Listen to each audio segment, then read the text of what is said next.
A great movie will draw you in and not let go until the credits roll, but sometimes after you leave the theater, some questions might start coming up.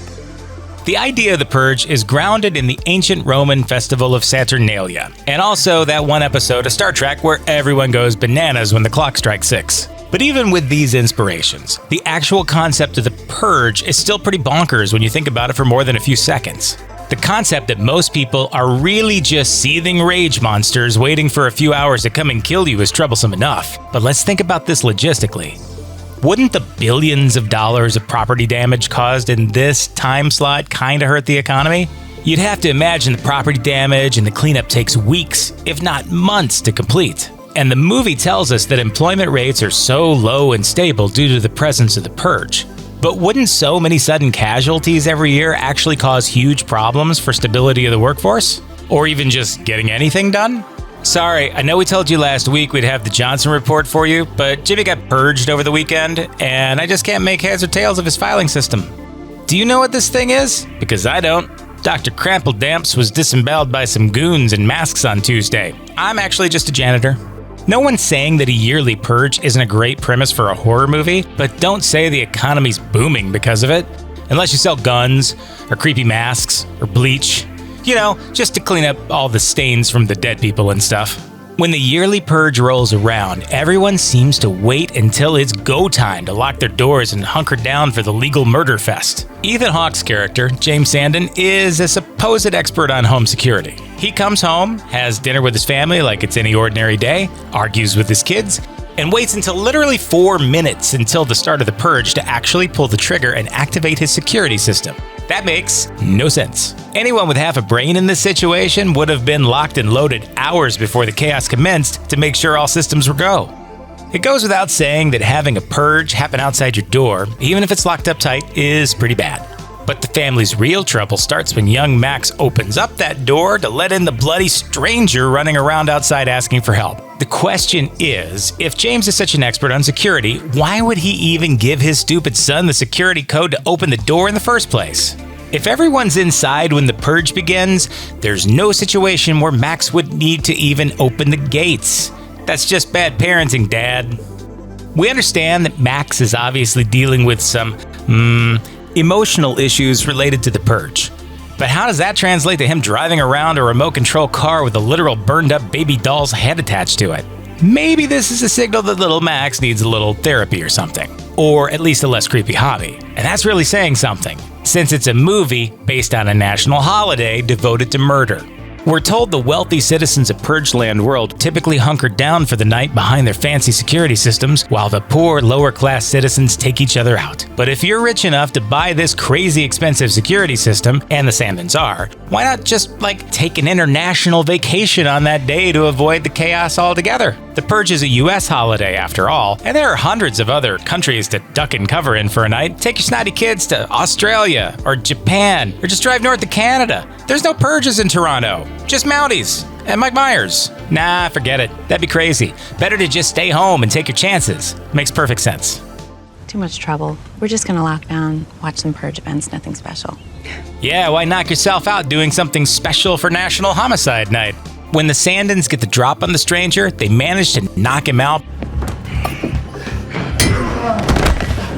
But instead of just dragging the unconscious man outside, James says this. We have to get some rope, and we have to tie him up and get him outside. But James was planning to toss the guy outside and let him die anyway. So why waste any time to try to find a rope to tie him up with when he's already unconscious? Just chuck him out and fight. It's not like you get in trouble for letting someone die on your property. It's the purge, guy. Live a little. The big finale of the film features a great twist when the Sandons' nice neighbors come over to save the day, only to reveal they're really there to kill them because they think James ripped them off on their security systems. That's quite a twist, but it's also kind of hard to believe these rich jerks would actually leave their houses, even after they spent so much money on those security systems that they're all huffy about. Why not just send an armed butler or maid to do their dirty work anyway? Isn't that what rich people do every other day of the year? Look, there's no denying that everyone has a dark side that they need to indulge from time to time. It's the whole point of the series if you turn a blind eye to the thematic equivalent of a series of neon billboards about how the rich take advantage of poor folks. A piece of filth that you are protecting exists only to to serve our need to purge! It's not the fact that everyone gets stoked on domestic terrorism once a year that should bother you, though. It's that they all apparently decide to treat it like a shockingly well-funded community college burlesque show. There are plenty of examples throughout the films, but it's the offenders in the first installment who set the precedent by dressing up like a group of private school super seniors at an age play convention. Two of them spend most of their evening skipping in circles with machetes, which, now that we're thinking of it, isn't actually illegal. You could skip around with a machete on a random Tuesday if you really wanted to. You don't have to wait for the Purge to do it. And they're the tip of the iceberg. The sequels are lousy, with weirdos in weirdo masks reciting poetry while they weed-whack their neighbors to death. Basically, the question you have to ask yourself is, how many just below the surface maniacs took high school theater classes, and how are they the alpha dogs in this scenario? If you're fortunate enough to have spent any time with your grandparents, you've no doubt heard them lamenting the state of current affairs. Habits are hard to break, and nobody has an easy time seeing the traditions they grew up with relegated to the past. I used to be with it, but then they changed what it was. Now what I'm with isn't it, and what's it seems weird and scary to me. That's what makes it so unsettling when we see people like the old lady in the Purge Anarchy gleefully auctioning off the opportunity to hunt the most dangerous game in a high-stakes laser tag arena. It's not the violence and inhumanity. If you've made it a movie and a half into the franchise, you're already getting numb to that. It's the idea that Grandma adjusted so quickly to the idea that our new national holiday was a slaughter-palooza. Yes, part of the point of these movies is that everyone has a monster in the mirror. It just seems like 60 or so years of adapting to the idea that murder is wrong would have made it more difficult to get stoked on National Stab Day. There's nothing more rewarding than a redemption arc. Remember back when you thought Han Solo was going to just leave his friends behind? But then he swung around and sent Darth Vader spinning off into space? We get to see one of those play out in the Purge Anarchy 2, but it's less of a redemption arc and more a reminder that there's a thin line between forgiveness and stupidity. When Leo goes to confront the man who killed his son in a drunk driving crash, the audience has a pretty good idea that he won't actually go through with murdering the dude. Heck, they probably even have a feeling that he's going to get saved in the 11th hour by the famously steady shooting that all recovered alcoholics are capable of. Never mind that Leo spent the entire movie playing like he's making an audition reel for The Punisher. There's a lesson to be learned about how we can forgive each other even in the midst of the Purge. Even with all that, though, it's tough to believe that the group would trust Sir Drinks-a-Lot to drive them to the hospital afterwards when the only thing they know about him is that he's committed vehicular manslaughter. Maybe take that whole forgiveness thing a little slower if you want to make it out of this thing alive. The Purge Anarchy tells us that the real point of the Purge was never to give potential serial killers their own fun holiday. Instead, it's meant to give Ayn Rand enthusiasts their fantasies of killing off people who are dependent on government assistance. You know, like Ayn Rand was. We're told that this has solved an otherwise untreatable economic crisis. Unfortunately, the citizens aren't killing enough. So we supplement it all to keep things balanced. Yay, liberty! Okay, ready for a fun but relevant lesson on the economic effects of removing that much spending from the economy and killing off everyone willing to work a service industry job? Fewer people spending money doesn't create a better economy. Fewer people working the crappy jobs doesn't either. Much to the dismay of any Thanos fans in the audience, fewer people in general is a bad thing. Populations tend to adapt to growing demands. They tend to collapse when everyone working to meet demands gets a piano dropped on them just because it's March 21st. Not to be overly morbid here, but there are plenty of ways to die on a regular night, and that increases exponentially during the Purge. That raises a very important question though. Who rides a skateboard to Purge? Who looks at streets filled with human bodies, flaming debris, and 1,000 loose, slightly altered spirit Halloween masks and thinks, sick place to ollie, bro? Even roller skates have more dystopian future cred than skateboards. Okay, maybe you don't have a car. Who does in this murder-based economy, right? Well, good news. Tonight's the night that you can steal one without fear of legal consequences, so maybe leave your board at home and put your soft, easily stabbed body behind a few layers of metal instead. In the Purge election year, Leo Barnes is doing his anti-hero with the heart of gold thing, protecting one of maybe 3 politicians in US history who were able to make it out of their 40s and look like they got literally any sleep since being elected. She wants to end the Purge, so the bad guys are gunning for her hard. At one point, Leo takes a slug to the shoulder, and like the true action movie hero that he is, he just walks it off. The joke's on him though, there was a GPS tracking chip in the bullet. Now, the new founding fathers of America are on their trail. The thing is, hiding a GPS tracker in a bullet is one of those ideas that sounds really good until you think about it for 5 seconds. Bullets, with their extreme velocities and a habit of not loving to slow down, are a ridiculously funny way to put a tracker on someone. The ones that don't go all the way through a person do all sorts of other crazy stuff, like fragment or mushroom. Breaking into a dozen pieces and being inside of a piece of metal that rapidly expands or contracts? These aren't generally the best ways to keep sensitive electronic equipment working, even before you get to the part where a bullet can sometimes go straight through someone. Good thing for the NFFA that this one didn't. The Purge movies are filled to the brim with colorful sociopaths, but the first Purge takes the cake by introducing us to Skeletor, a man so crazy he's not even scared of being sued by Mattel for copyright infringement. Fights are fun! I like fights! He's unstable, he's unpredictable, he's a menace, so why isn't he already in jail?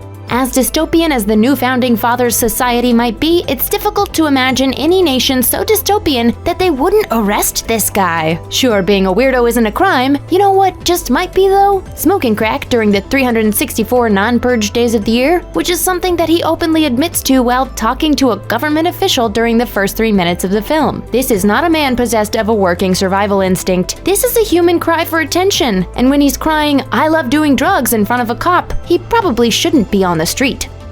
Within the Purge universe, or the Purge-averse if you want to sound gross about it, Marissa Tomei plays Dr. May Updale. The good doctor is responsible for the creation of the Purge, concocting it as a social experiment, wondering, one can only presume, what's the worst that can happen? Hang on to your hats, viewers. The worst happens, and by the worst, we mean, you know, Purge stuff. Dr. Updale is appalled to see slightly more murder than the otherwise reasonable amount of murder she was expecting. And how was she to know that government officials would take advantage of a situation like this? It's not like she's a psychologist. Oh, wait. The point is, it's ridiculous that she'd be shocked that the Purge got violent. Her vision wasn't corrupted, it wasn't Frankenstein's monster. She offered people money to kill each other. It's just a shame that she never met anyone who could teach her about power and responsibility. There's no doubt Guardians of the Galaxy is one heck of a great movie. Marvel expanded its universe into the cosmos and introduced an entire team of new heroes while sneaking in a ton of tributes to all your favorite space movies. But it wasn't perfect. It was pretty close, sure, but there are still a few head-scratchers that are tough to get past when you really think about them. From the inadequacies of the universe's super cops to questionable tech, here are a few dumb things in Guardians of the Galaxy everyone just ignored. The film kicks off with Quill showing off his sweet dance moves during an attempt to grab the magical orb at the heart of the story. It establishes Star-Lord as the roguish hero, shows off the film's sweet soundtrack, and pretty much sets the pace for everything to follow. You could be forgiven for not wondering why this ultra-powerful orb is just abandoned on the random, largely destroyed planet Morag, but here's a better question. Why has everyone suddenly started looking for it at the same time? Thanos didn't want it until now? Nobody cared about this insanely powerful artifact until this exact moment, and pretty much everyone arrived on this planet at the same time to get it. It turns out that some dialogue cut from the movie explains that Morag was once a highly advanced civilization, which explains why they'd have an Infinity Stone. And everyone shows up at once because the seas on Morag only recede every 300 years, so if there's ever a time to steal an undersea treasure, that's it. Still, you only get points for what makes it into the final cut, movie. It's not unheard of for a Walkman to last through the decades. It's rare, but if kids in the 1980s could fix them, it stands to reason that Peter Quill, with access to space technology that includes but is not limited to space travel and mind control arrows, could probably repair an old Walkman and keep it charged. Less likely is the fact that Quill's killer mixtape would also survive over the years. But director James Gunn has it all figured out, explaining things in a Facebook post. Guys, they have the alien technology to travel faster than light between planets. I think they can figure out an alternative power source for the Walkman. And they likely also have the technology to slow the degradation to the tape and player. This seems obvious to me. That also seems to explain how Quill built a cassette deck inside his ship. It's certainly a key part of his throwback charm. But exactly how Quill got that sweet 1980s look for his deck will forever be a mystery that no amount of Facebook posts can solve. The Nova Corps are the premier intergalactic police force, kind of like the Green Lanterns of the Marvel Comics world. He's got a code name. Come on, man. It's an outlaw name. Just relax, pal. It's cool to have a code name. It's not that weird. In the comic books, they're a force to be reckoned with, but their big screen counterparts aren't all that impressive. During the early scene when Rocket, Groot, Quill, and Gamora are having an all-out chase across the city, the cops aren't exactly quick to actually put a stop to it. And after the climactic battle for Xandar, even the Ravagers show up to the crash site before any Nova Corps members make an appearance.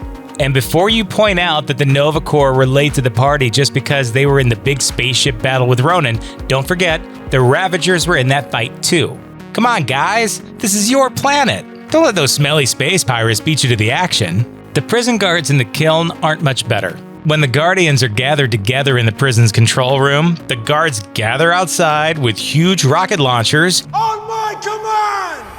Number 1! And proceed to have a slow countdown, finally firing their missiles one at a time. Even though it looks like one more shot would end the whole thing, the guards continue to give warnings. Just long enough for Rocket to finish up his rewire job. It's like they're paying by the missile or something. And this isn't even the last example of space soldiers being abnormally gun-shy.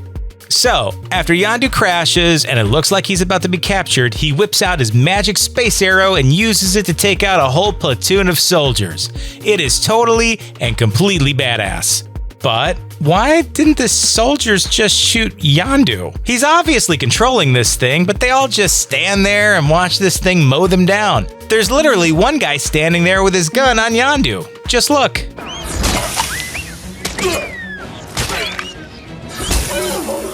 You dummy. What kind of stupid space goon gets killed by an arrow? These guys are worse than stormtroopers. By the end of the movie, we're well aware that Peter Quill is a quick thinker and a con man, so it's not surprising when he swaps the real orb out with a fake in a clever move that keeps the orb out of play and into safekeeping. The first orb container was obviously a super ornate, powerful device designed to contain the colossal power of the Infinity Stone. So how does that replacement bargain basement orb that Gamora uses not just instantly explode under the stress of its cosmic energies? I can't believe you had that in your purse! It's not a purse, it's a knapsack! And where's Gamora getting these 2-packs of Infinity Gem containers? Orbs R Us? Orb Mart? Big Orbs Discount Orb Shack? How's that totally generic looking container keeping a freaking Infinity Gem safe? Honestly, it's enough to make you nervous just thinking about it. There's a little pee coming out of me right now. Same here, Star-Lord. Same here. With more than $1 billion at the global box office, there's no denying that Jurassic World was a dino-sized hit. The movie is crazy fun, but Jurassic World is far from perfect. From head-scratcher decisions to a happy ending that still leaves about 1 million problems unresolved, here are some of the dumb things that everyone pretty much ignored in Jurassic World. The star attraction of the newly revamped Jurassic World is the Indominus Rex, created as an apex predator designed to put the T-Rex to shame. Why? So the park could attract all those jaded kids who are already bored with seeing lame regular dinosaurs? The Indominus Rex makes us relevant again. The Indominus Rex. We needed something scary and easy to pronounce. When the park techs were putting together the focus-tested dino secret sauce, they included elements from a bunch of awesome creatures. That gave Indominus everything a super cool dino could want, from ultra-strong senses to camouflage. It can camouflage! But why? The I-Rex isn't supposed to go out hunting, they feed it with a crane. The whole point is to have an awesome, scary dinosaur for people to come see. What good is camouflage for a zoo attraction? What if it decides to just sit at its enclosure, turn invisible, and stay that way, all the time? Then you've wasted billions of dollars, not to mention your guests' vacation time. That's just poor planning. Crazy new dinosaurs aside, most people went to see Jurassic World for one thing and one thing only: velociraptors. Well, we got our wish early in the movie during a scene where Chris Pratt's character Owen runs through a training program he's developed with his Rat Pack. Blue! Watch it! Charlie, hey! Don't give me that. A little bit later, one of the pigs he's using for training escapes, and a park worker runs out onto the scaffolding to lasso the pig to safety, only to get pulled into the raptor enclosure. It sets up a cool scene in which Owen gets to jump into the raptor habitat and rescue a helpless assistant, but why is that guy even there?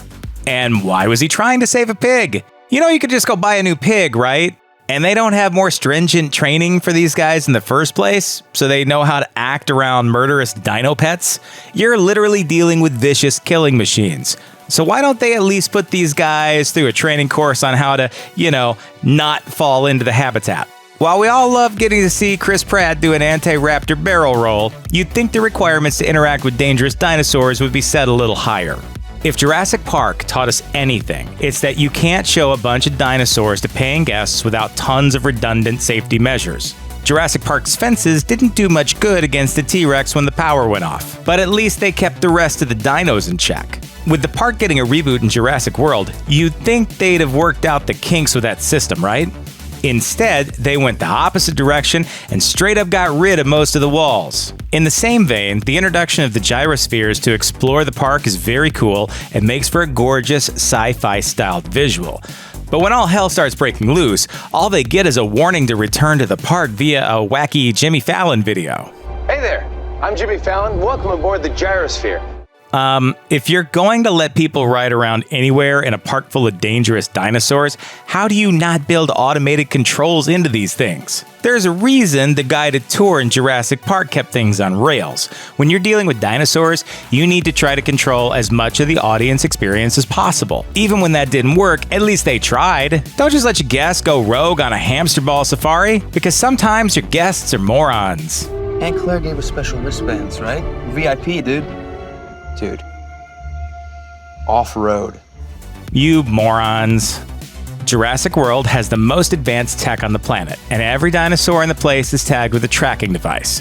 So when they spot the scratch marks on the wall of the Indominus Rex's habitat, why does Owen go inside before he knows exactly where the deadly, intelligent, and invisible dinosaur is? Claire runs off to check the tracker, but instead of waiting for the results, Owen grabs a couple of techs and cowboys his way straight into the enclosure. The entire movie hinges on this monumentally dumb decision by the guy who's supposed to be the best trainer in the park, since it leaves the door open and gives the dino a chance to break out. Yeah, Indominus Rex is smart, but at this point they're just laying out a welcome mat to the all-you-can-eat people buffet.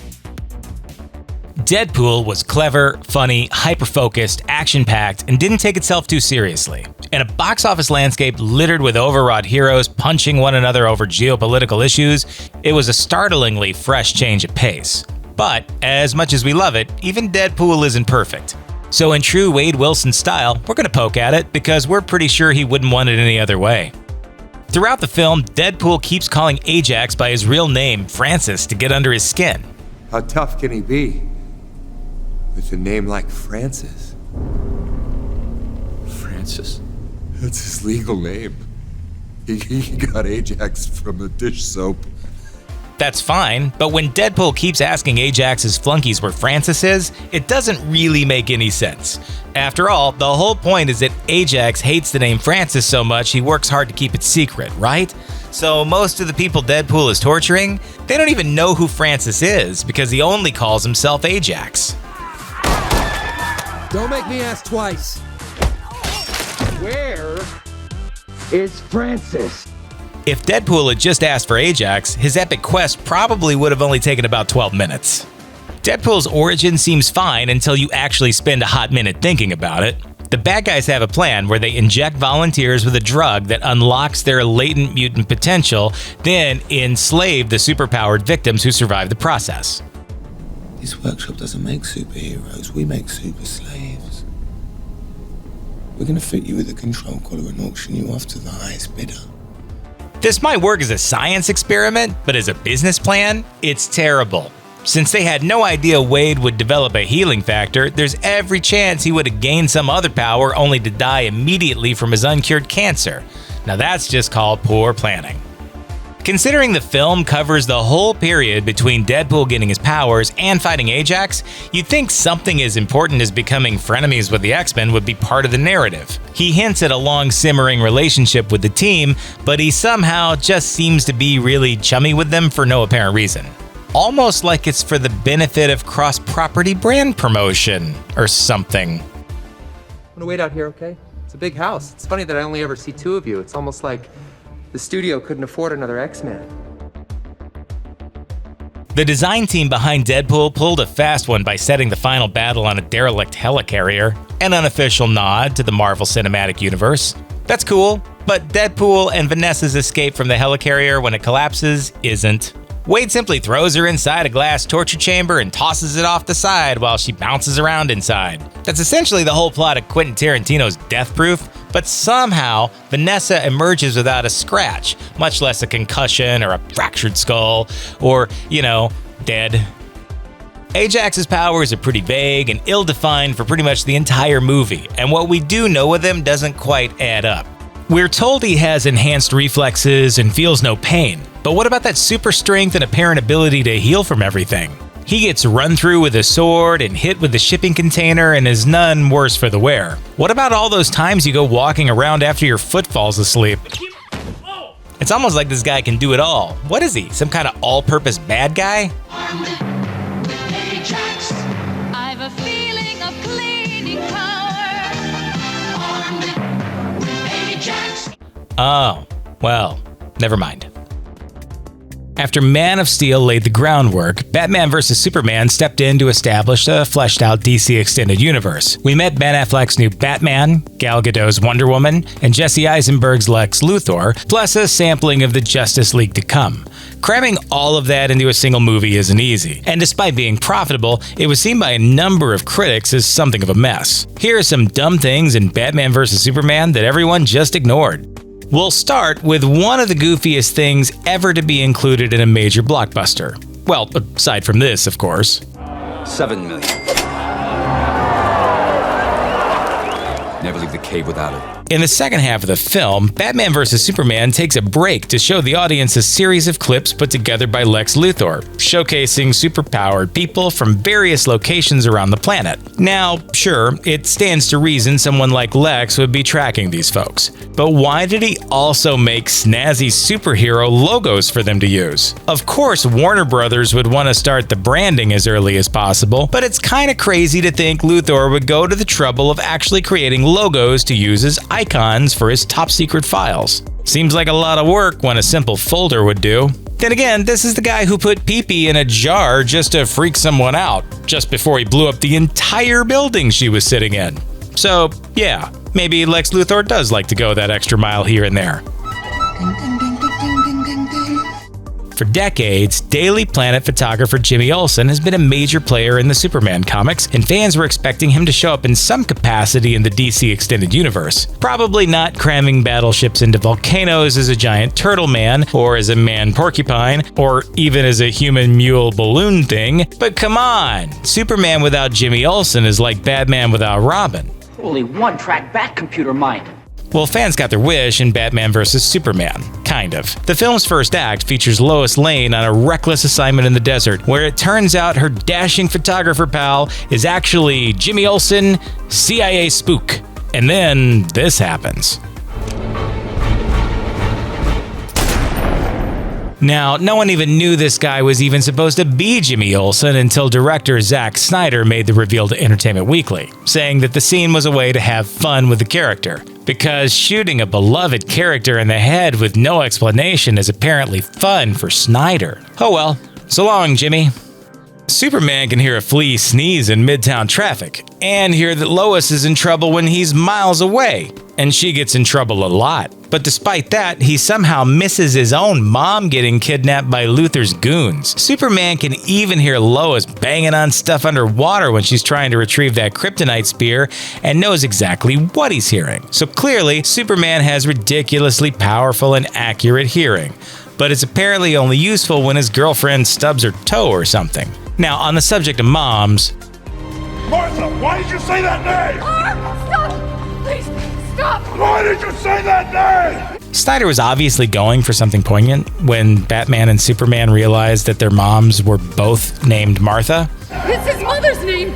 But let's be real. The coincidence is a contrivance that defies even the most suspended disbelief. These two superheroes, who are ideologically opposite from one another, can put aside their differences just because their mothers randomly have the same name? Oh, come on! Sure, it's meant to bond them on a human level, but what if Ma Kent's name had never been changed from what it was originally? Mary. Superman would get a kryptonite spear to the face. That's what. Also, give your mom a call. She misses you. So let's talk about Lex Luthor, the super genius, the master tactician, right? Well, then, what was the actual point of this guy, Doomsday?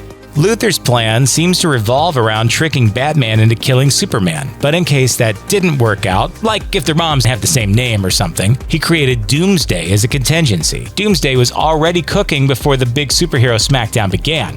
But what if Batman had actually succeeded in killing Superman? Then Lex would have unleashed an unstoppable murder machine on Earth right after orchestrating the death of pretty much the only being powerful enough to stop it. How do you stop a Doomsday without a Superman? It's not like we can ask Aquaman to do anything. Other than this, that is. In their original comic book fight, arch foes Superman and Doomsday literally beat one another to death, but the details of that fight were changed considerably for the film, resulting in Superman's ultimate sacrifice. So as Superman heroically drives a kryptonite spear into Doomsday, all you could do was wonder, why? Wonder Woman is literally standing right there, and she has all the powers of Superman, minus the crippling kryptonite allergy. Aside from the fact that her name isn't in the film's title, why wasn't she the one to drive the spear home? Superman's dumb strategic decision cost him his life. It defined action films for a generation. The Matrix is explosive, exciting, and amazing, but it's not perfect. When the Wachowskis were building their complicated virtual reality, they let a few details slip. Let's plug into some of the dumb things in the Matrix that everyone just ignored. The Oracle said there'd be a savior, but why is Morpheus so sure it's Neo? What makes him think that the taller half of the dopes from Bill and Ted is the right man? No way. No way. Aside from being a shady hacker, there's no real indication that Neo's special at all. Aside from that beautiful face, that is. There's absolutely no hint that he's a savior who can fight off the robot apocalypse. So what actually led Morpheus to Neo's doorstep in the first place? We don't know, because no one told us. But you know what? Sure, let's just go with the explanation that being computer Jesus is simply a matter of faith. There is no spoon or whatever, right?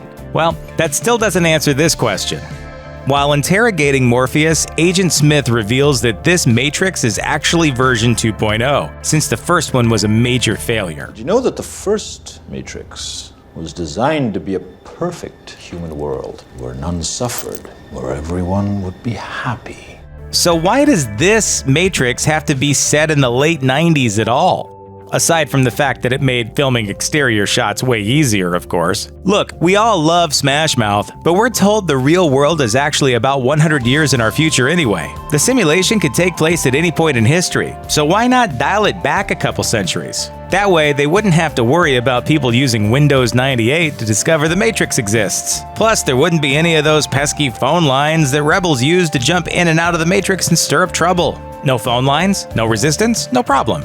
The agents can do a lot of crazy stuff, but most importantly, they can jump into the bodies of literally everyone in the Matrix. That anyone we haven't unplugged is potentially an agent. Inside the Matrix, they are everyone and they are no one. So why don't they use this fantastic tactical ability like all the time? We see agents cruising around in town cars and showing up late when they can just leap into anyone near Morpheus and his team instead. The use of this skill is random and inconsistent. In the opening scene, why didn't they just jump into the SWAT team that assaulted Trinity? Why not take over Neo when he gets in the car with Trinity? Think about it. If you could body hop into anyone, anywhere, you think you'd ever miss out on happy hour ever again? Or picking up your dry cleaning on time? Or walk anywhere, anytime, ever? And here I am using my legs like a sucker. It's the difference between being someplace instantly or just taking a leisurely stroll that will always unfailingly get you there late. The choice is clear, except if you're a dumb agent. Morpheus and his team have no problem tracking Neo's every move. So why was it so hard for the agents to figure out his location? Why'd they have to LoJack him with that freaky bug in the first place? This is supposed to be the robot's system, and they literally can't track one dude already plugged into their mainframe at the time. Also, when Trinity picks up Neo, the phone is hacked, and they have a tracker on him. So how are there no agents there to ambush them? Was it the day of the company picnic and they couldn't be bothered? Were they all getting fitted for new designer sunglasses?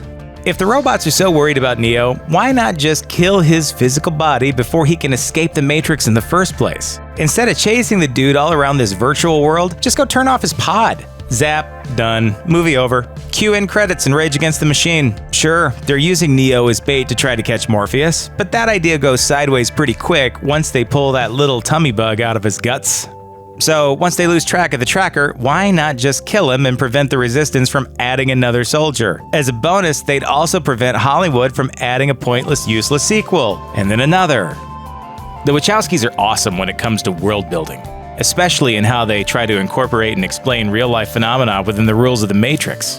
One biggie is how deja vu exists, but as a glitch in the Matrix. It's a great idea, except Neo apparently doesn't really understand what deja vu is.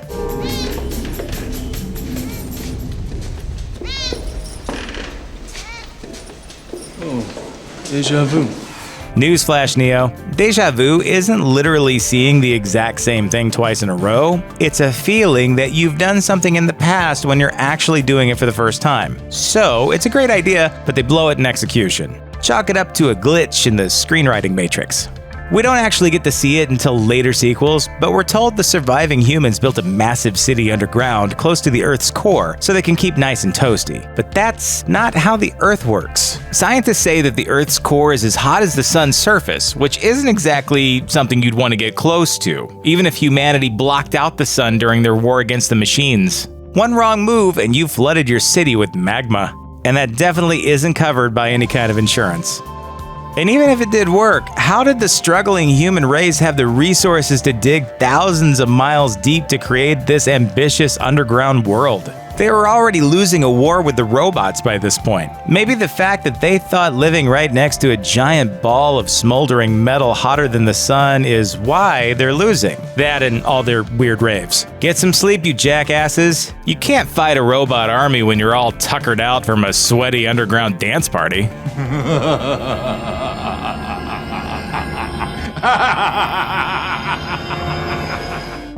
When you base a movie on a theme park ride, expectations shouldn't run too high. So it was pretty surprising when Disney's Pirates of the Caribbean: The Curse of the Black Pearl did as well as it did, especially when compared to Disney's other park ride-based monstrosities, like the Haunted Mansion, or Tower of Terror, or the Country Bears.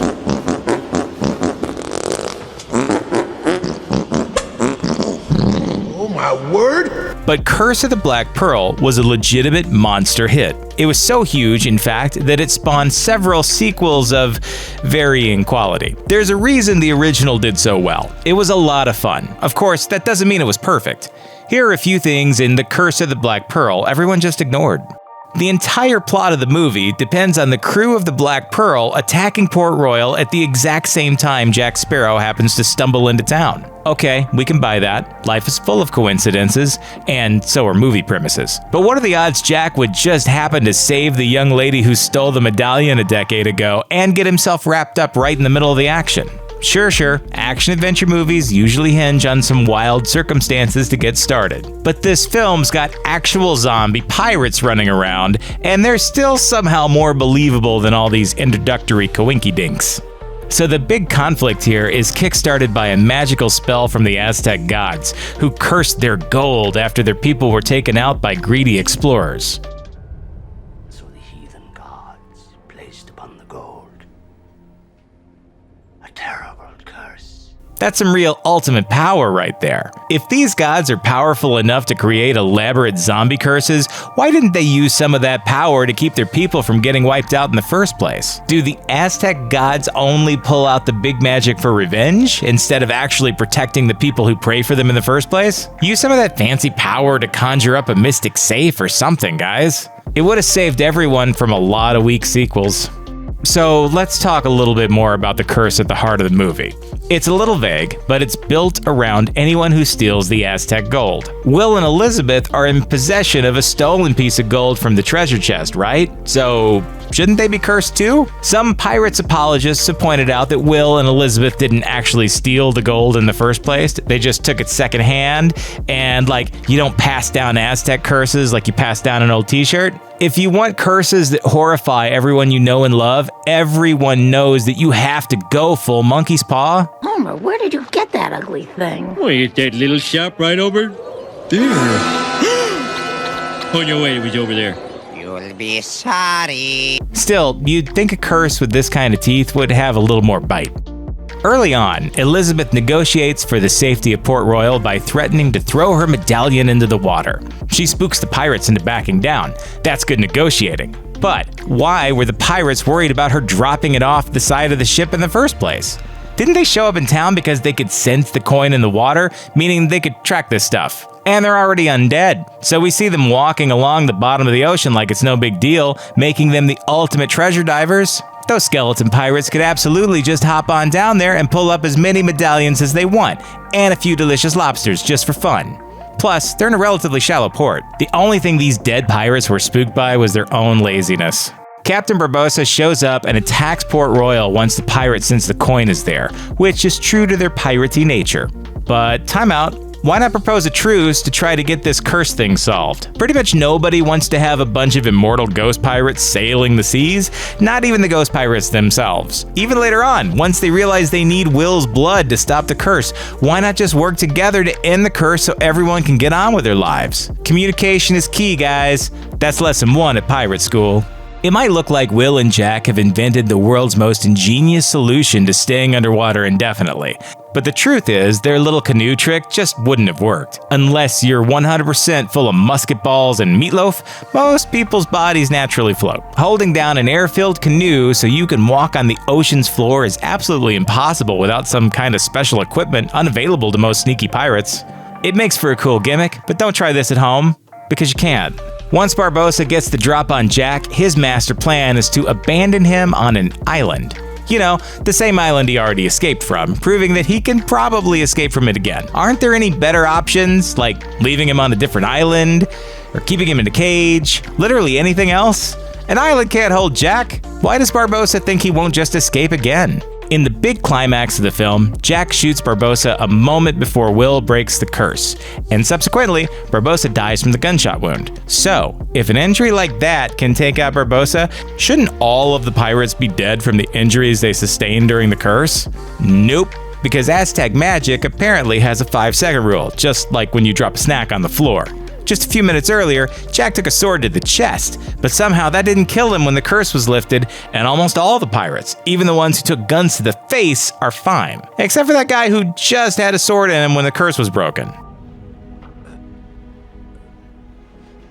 How did Jack know that would work anyhow? Why not hedge your bets on mysterious Aztec magic and wait for Will to just drop the coin, break the curse, then pull the trigger? Because you know, the 5-second rule. Except for mortality, or something. Being a pirate is hard, you guys.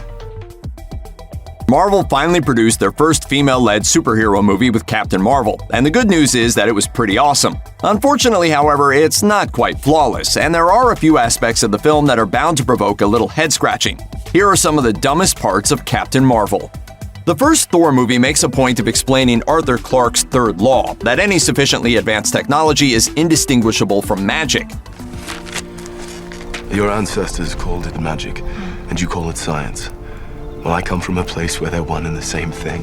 The Kree fall right in line with that rule. As a futuristic space race, the Kree have all kinds of magical technology at their disposal, most of which is beyond anything Earth soldiers could ever dream of using. But the one thing they don't seem to have down is a reliable walkie-talkie system. During the opening mission, a whole lot of Skrull ambushing goes down when Carol's team can't get their darn cell phones to work. Minerva! Does anybody copy? And yeah, it's not like Earth had the best wireless coverage in 1995 either. But it does seem like comms are something you should prioritize if you're going to a world crawling with shapeshifters, and you still insist on splitting up. After Carol takes a wad of purple sleep zap to the face, the Skrulls take her back to their ship and start poking around in her memories. Like all great film and TV heroes who find themselves under the knife, she quickly realizes she's being messed with and busts out of there, smashing her way through half a dozen guards in the process. That's when the toady standing closest to Talos does what any great henchman would do in a situation like that. He points his gun at her, and then Talos does what all great supervillains do. Not yet! But why? Obviously, the Skrull couldn't kill Carol since her boss still needed the information in her head, not to mention the fact that Marvel Studios still needed her for, conservatively, around 14 more movies. But were they all out of their sedatives? Or did Talos just know that killing Carol there and then would have made for a far less interesting movie? MacGuffin trouble is the worst kind of trouble. In case you're unaware, a MacGuffin is the plot-necessary object that everybody in the story wants. It's the suitcase in Pulp Fiction, the Ark of the Covenant in Raiders of the Lost Ark, and Marvel's Lightspeed engine technology in Captain Marvel. But why does anyone actually care about traveling at light speed? Every spacefaring species in the MCU already has access to mind-bogglingly quick intergalactic travel, and that includes the Kree and the Skrulls in this movie. In practically no time, they move from one side of the galaxy to the other. To put it in perspective, traveling at light speed, it would take a little over 4 years to travel from Earth to the closest neighboring star. That's a hell of a commute compared to punching in a few coordinates and getting across the universe in the space of a day. But for some reason, it's also bafflingly presented as a technology that could quickly end future wars. Meaning the whole thing feels a little like the present-day United States sabotaging China's plans to develop advanced horseback riding because that tech would be dangerous in the wrong hands. That train sequence early on in the movie might have looked cool, but a whole lot of it didn't make much sense. So what's the problem? Well, firstly, that train that Carol and the Skrull are fighting on is the Los Angeles Metro Blue Line. The Blue Line runs on a 22-mile stretch of track between downtown LA and Long Beach with 22 station stops in between, which the mathematically inclined might notice averages out to 1 stop per mile. The train moves at an average speed of 55 miles an hour, meaning that it should pull into a station about once per minute. But does it stop while Carol and the Skrull are tussling? No, not once. Now, if you're being generous, you could point out the system might have been different in 1995, or even just accept that this is one part of the movie that requires a little suspension of disbelief. Even if you do that, though, it's much harder to believe that not a single person on that train pulled the emergency cord when a lady in full body armor started beating the hell out of a suspiciously athletic old woman. When Coulson was first introduced in Iron Man way back in 2008, he was an affable enough government official, clean-cut, non-threatening, and adamant in his desire to meet with Tony Stark on behalf of his employers, the Strategic Homeland Intervention Enforcement and Logistics Division. The name was long and rambling, and it was a pretty great joke for him to insist on using the full title every time. That's quite a mouthful. I know. We're working on it. Luckily, someone clearly realized that they had been sitting on a pretty badass acronym the whole time, and in subsequent appearances, the group was referred to as SHIELD. But while SHIELD has been around in some form or another since the 1940s, Captain Marvel gives us the earliest instance of somebody actually using the term SHIELD. So why did Coulson imply that they hadn't come up with that acronym yet in Iron Man? Did they go by SHIELD for a while, then abandon it in favor of the longer name at some point during the late 90s or early 2000s? Or was it just that none of Coulson's colleagues told him they had come up with a better name for the organization over 20 years ago? Superhero origin stories kind of work like double-deckers. On the bottom layer, you have the meaty personal tale that explains just why the character became a force for good in the world. Spider-Man's loss of Uncle Ben is a big one, or the death of Batman's parents. The top layer, however, has all the fun stuff, how they got their powers. Think Peter Parker getting bitten by that spider, or Batman doing push-ups over and over until he could punch people so hard that they wouldn't do crime anymore. This part isn't usually the most realistic part of the movie, but hey, if you're willing to extend your disbelief enough to accept that a guy can run faster than a jet, you're not going to hop off just because he got that power from getting struck by lightning. Still, Carol getting her powers by exploding herself is a heck of a leap. Not to get all but in the source material on you, but in the source material, Carol got her powers when an alien device blew up and melded her DNA with a nearby Kree. From what we saw in Captain Marvel, she was granted her powers by the grace of lucking out and, to put it in comic book terms, getting bitten by a radioactive kaboom. It's not a terrible origin, it's just that, as ways of getting your powers go, this one's a little less Superman and a little more what women want. You know what most military organizations love about their uniforms? The fact that they're uniform in the first place. Is this a huge deal? No. But it seems peculiar that the Kree, maybe the most elite military force in the universe, gave their soldiers battle armor that could swap out color palettes easier than a MySpace homepage theme.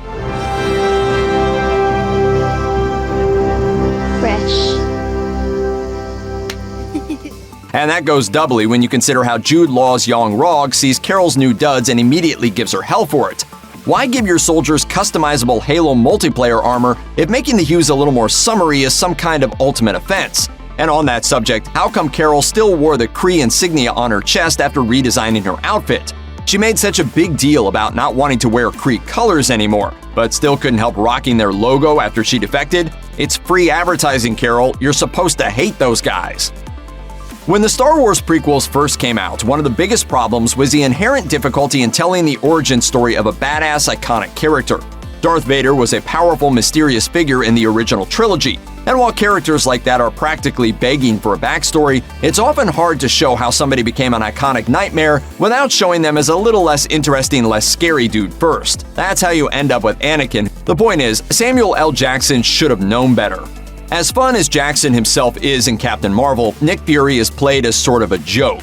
For all of his talk of field work and Cold War skullduggery, he's mostly just a goofball with a shockingly short memory when it comes to whether the animal he's holding is an actual monster. We don't see the Machiavellian super spy who is willing to bazooka one of his own men out of the sky in the Avengers. Instead, we see a guy who keeps a tentacle demon full of superweapon in his office after it's already killed like 8 guys, and who couldn't even come up with the word Avenger on his own. You can only assume that the next decade or so on the job got him seriously jaded. Carol Danvers is shown to have a wide array of powers in Captain Marvel, but none are more impressive than her ability to craft an interstellar communications device out of 90s electronics. It's even how she closes out the movie, handing Fury a tricked-out space pager before bouncing back to outer space. Carol pretty much insists that the pager is just for emergencies when she gives Fury the gadget, and you have to assume that he's going to take that seriously. The guy is a professional after all, but nobody could possibly have guessed he was going to take it way too seriously. What constitutes an emergency, Nick? The time a Norse god rained laser hell on New York, maybe? Because he did that using the Tesseract, which might as well be known as the Captain Marvel box. Or how about when an army of robots tried to drop a city on the world? Or even one of the dozens of times that Bruce Banner turned into the Hulk and decided to smash literally everything in sight. Frankly, you'd be hard-pressed to think of a potentially world-ending event that took place in the ensuing years that wouldn't have been worth Carol's time. People love to whine about Marvel movies for the same reason they like ripping on McDonald's French fries, because they're popular. But you know what? Make fun of them all you want, but they're still going to get your money eventually, because the worst thing you can say about either of those things is that they're occasionally just a little too familiar. Oh, and the sodium in the fries, but that's not such a problem with Marvel movies. But herein lies the biggest problem with Captain Marvel. Even with its inspiring underlying message, so much of it just felt like a Marvel movie greatest hits Mad Lib. They nabbed the Guardians of the Galaxy-esque era-specific soundtrack. They even had their own Groot and Goose the Cat, complete with hallway tentacle slam slaughter. Elsewhere, the one-liners popped up in the middle of action sequences right where you knew you would find them. And man, even that part where Yang-Rog tries to monologue Carol into a fight and then gets clobbered was lifted straight out of another movie. It was copied almost beat for beat from the scene where the same thing happens to Loki in Avengers. None of this is movie-ruining stuff, obviously, and most people know exactly what they're in for when they sit down for an MCU origin story.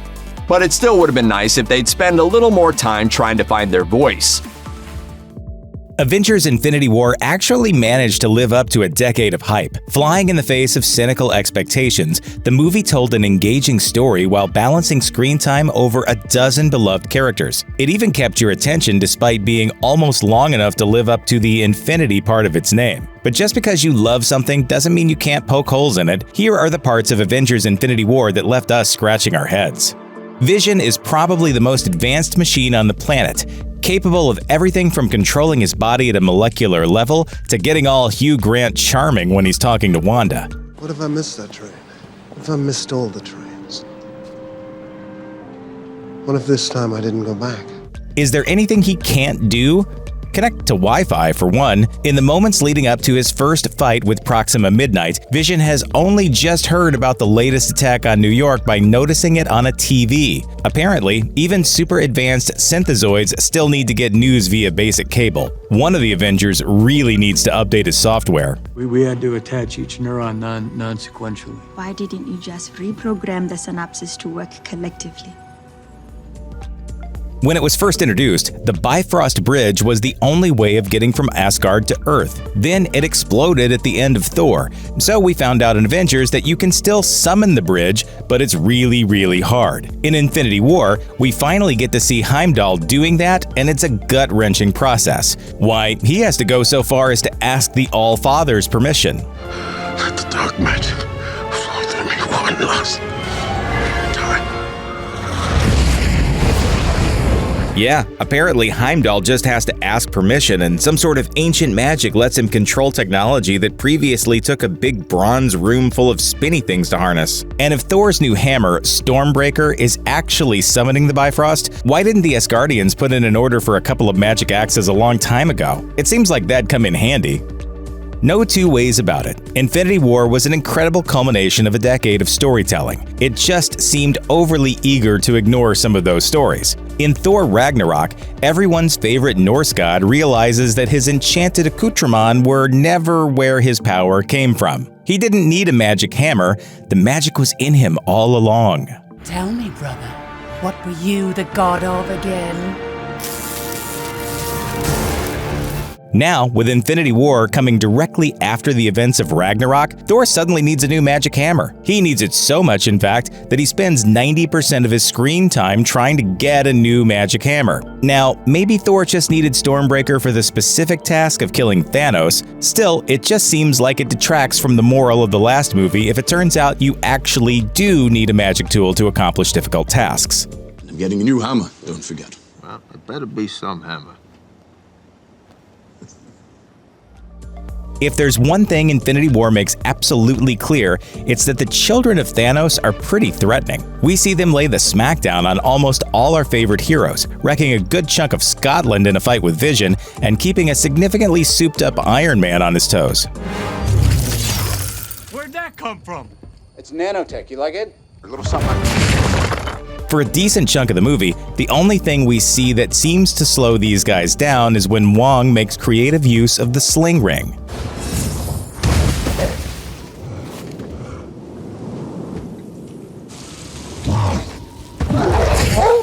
So, here's a question. Why aren't we using that sling ring more often? It seems like Wong and Strange could fix just about any problem by teleporting it away. At the very least, they could have teleported Thanos' Infinity Gauntlet away, forearm and all. That seems like an easier solution than the world's most tense game of tug-of-war.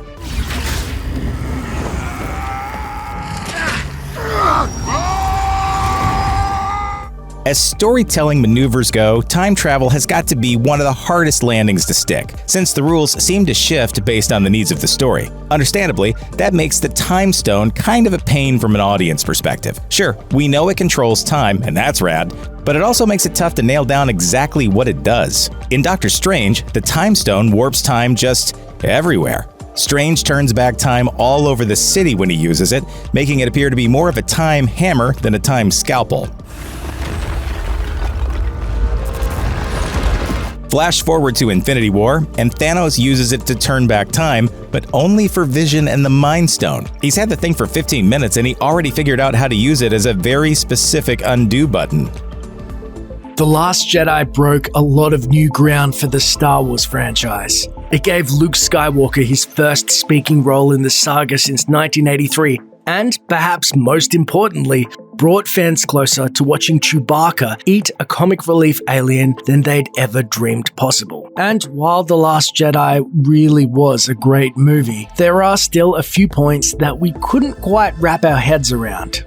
From the very start, George Lucas has credited Joseph Campbell's The Hero with 1,000 Faces as his inspiration for the Star Wars mythos. Campbell's book outlines the basic story structure of most heroic journeys in Western culture and told us why we always end up rooting for the protagonists. In one word, tenacity. But if that's what we like in our good guys, why do we keep rooting for the Jedi? Luke tried to become a Jedi and succeeded. He also tried to blow up the Death Star, and he did that too. Then, he tried to teach a new generation of Jedi, and it went so badly he flipped the table and rage quit polite society. What's likable about a hero who only keeps trying when he's always winning? We've seen this before, of course, when Yoda couldn't beat the Emperor on the first go and subsequently sulked off to live in a swamp for a few decades. Do or do not, there is no try.